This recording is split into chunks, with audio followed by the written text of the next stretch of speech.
슝촌제 폼 미쳤다. 김민재 1 실책. 2골 기점 폭발. 지쳐도 김민재는 김민재다 디귿디귿 미넨 막강화력 4위 라이프치히 5에서 1대파. 이제 3주 휴가 받는 김민재 고생 끝났다. 김민재 28. 바이에른 미넨 위 실수가 한 번 나왔지만 팀은 대승을 거뒀다.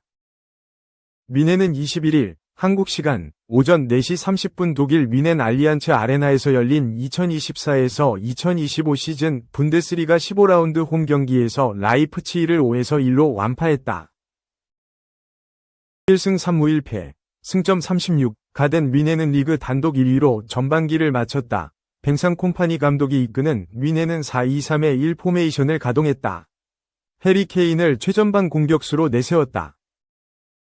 2선과 3선에는 누로이 사네, 자말 무시알라, 마이클 올리세, 레온 고레츠카, 조슈아 키미히가 위치했고 수비라인은 알폰소 데이비스, 김민재, 다요 우파메카노, 콜라트 라이머가 형성했다. 골문은 다니엘 페레츠가 지켰다. 김민재는 24경기 연속 선발 출전했다. 마르코 로제 감독의 라이프치히는 3-5-2 포메이션을 꺼내들었다. 베냐민 세슈코와 로이스 오펜다를 투톱으로 배치했다.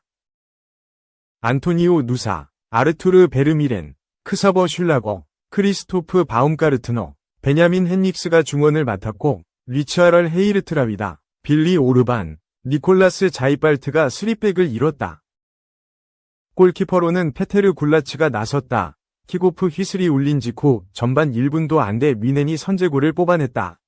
상대 진영에서 압박으로 볼을 가로챈 것이 시발점이었다.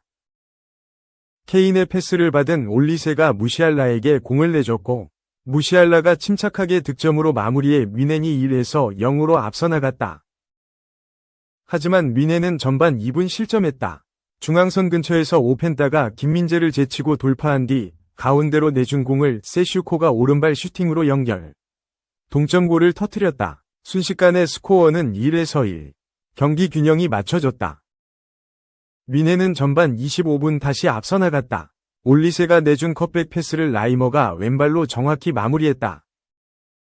한 골 더 미넨이 추가했다.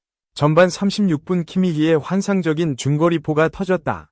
그는 중앙에서 과감하게 오른발 슈팅을 시도했고 공은 굴라치 골키퍼를 그대로 지나 골망을 갈랐다. 미넨은 3에서 1로 달아났다. 후반에도 미넨은 공세를 늦추지 않았다. 김민재가 나섰다. 후반 4분 코너킥 상황에서 헤딩 슈팅을 날렸지만 골문을 벗어났다.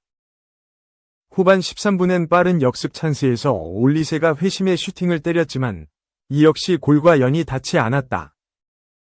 미넨이 기어코 쐐기골을 넣었다. 후반 30분 역습 상황에서 데이비스의 패스를 받은 사네가 왼발 슈팅으로 골망을 흔들었다. 후반 33분엔 키미히의 크로스를 데이비스가 헤딩골로 연결. 스코어를 5에서 1로 벌렸다. 김민재는 후반 38분 에릭 다이어와 교체돼 경기를 먼저 마쳤다. 남은 시간 동안 양팀 어느 쪽에서도 득점은 나오지 않았다. 경기는 미넨의 4골차 승리로 마무리됐다. 축구 통계 사이트 푸몹에 따르면 이날 김민재는 82분간 뛰면서 슈팅 1회, 패스 성공률 93%, 71분에 66회, 상대편 박스 내 터치 1회, 걷어내기 1회, 가로채기 1회, 수비적 행동 3회, 회복 5회, 지상 볼경합 성공률 100%, 1분의 1회, 공중 볼경합 성공률 83%, 6분의 5회 등을 기록했다. 실점 빌미 제공 아쉬움이 있지만 전반적인 기록은 준수의 평점 7.3점을 받았다. 골키퍼를 뺀 선발 출전한 선수 가운데 가장 낮은 점수다. 독일 매체 TZ는 김민재에게 평점 3점을 주며 그는 너무 공격적으로 나서 세슈코에게 공간을 내줬다. 김민재는 올해 마지막 경기에서 가끔 지나치게 위욕이 넘치는 모습을 보였다. 하지만 시간이 지날수록 경기 흐름에 적응해 나갔다. 라고 평가했다. 독일 매체는 1에서 5점 사이로 평점을 매긴다. 낮을수록 좋은 평가를 의미하는데 페레즈, 우파메카노 등과 함께 김민재가 받은 3점은 팀 내 가장 낮은 점수에 해당한다. 4점을 받은 선수는 없다. 독일 방송 매체 란도 김민재의 실수를 아쉬워했지만 그 이후 경기력엔 후방에서 굉장히 믿을만하게 움직였다. 라고 평가했다. 2. 폭망 과르디올라 짝사랑 MF에게 9회 오른쪽 화살표 180억이면 가능. 흑자 3,600억 맨시티 오른쪽 화살표 1월에 선수단 대대적인 개편 허리 부문 치유 예정. 잉글랜드 프리미어리그 맨체스터 시티. 펩 과르디올라 감독 영입 이후 프리미어리그 4연패를 달성하는 등 최근 들어 최고의 명문 구단으로 발돋움했다. 하지만 2024에서 25시즌 맨시티의 추락은 그 누구도 예상하지 못했다. 최근 10경기에서 무려 7패를 당했다. 프리미어리그 순위도 5위로 추락했다. 챔피언스 리그 출전도 위태로울 수 있다. 펩 과르디올라 감독은 16라운드 맨체스터 유나이티드와의 지역 라이벌전에서 1에서 2로 역전패했다. 홈팬들 앞에서 경기 종료 3분을 남기고 2골을 내주면서 무릎을 꿇었다. 홈팬들의 야유가 터져나왔을 정도이다. 그래서 과르디올라 감독은 겨울 이적 시장이 열리는 1월에 선수단을 대대적으로 개편할 작정이라고 한다. 맨시티는 우승에 다시 도전하기 위해서 펩이 좋아하는 선수인 요수아 키미히 영입에 적극적으로 나설 것이라고 한다. 독일 분데스리가 바이에른 뮌헨 소속인 키미히는 맨시티로 이적하기 전 과르디올라 감독과 함께 뮌헨에서 함께 생활했다. 사제지간인 것이다. 영국 데일리 스타에 따르면 맨체스터 시티는 1월 이적 기간 동안 바이에른 뮌헨의 스타 키미히 영입에 관심을 갖고 있다고 전했다. 특히 이적료가 최소 1,000만 파운드여서 몸값도 저렴하다. 물론 최소이기에 더 높은 이적료를 책정할 수도 있다. 올해 29살인 키미히는 다재다능한 미드필더이며 윙백으로 활약 중이다. 그런데 이번 시즌이 끝나면 계약이 만료된다. 바이에른 뮌헨 뱅상 콩파니 감독은 그의 잔류를 강력히 원하고 있다는 것이 언론의 보도이다. 기사에 따르면 펩 과르디올라 감독은 뮌헨 시절부터 키미히를 높게 평가하고 있다. 여기에다 맨시티는 지난해 엄청난 수익을 올렸다고 한다.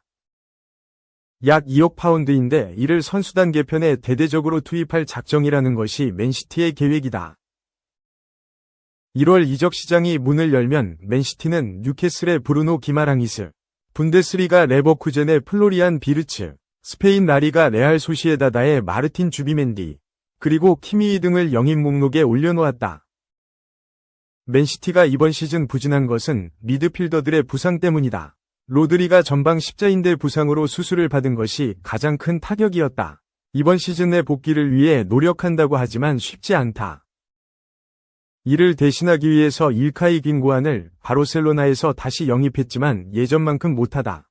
리코 루이스의 실력도 로드리보다 한창 떨어진다. 이렇다 보니 든든한 주머니를 갖고 있는 맨시티 입장에서는 되도록 많은 선수들을 영입해서 팀을 재건해서 다시 우승 경쟁에 나설 작정인 것이다.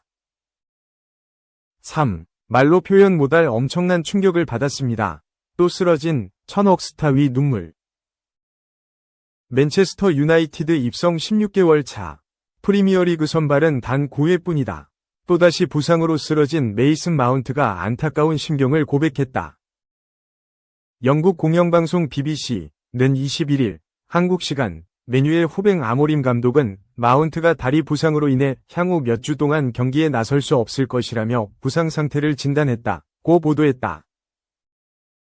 부상 악령에 빠진 마운트다. 마운트는 지난 2024에서 25시즌 프리미어리그 16라운드 맨체스터 시티전에서 깜짝 선발 출격했다. 아모림 감독은 마커스 레쉬포드, 알레한드로 가르나초를 명단에서 제외했고 마운트와 아마드 디알로를 2선에 세우는 파격적인 전략을 택했다.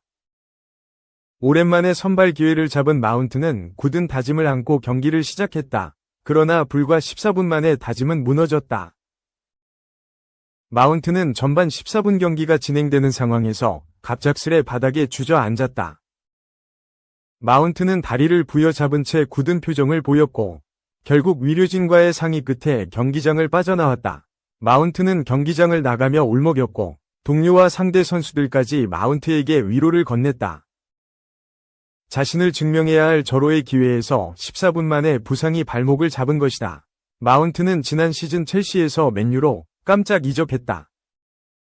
맨유는 마운트에 무려 6,420만 유로, 약 970억 원라는 거액을 투자했다.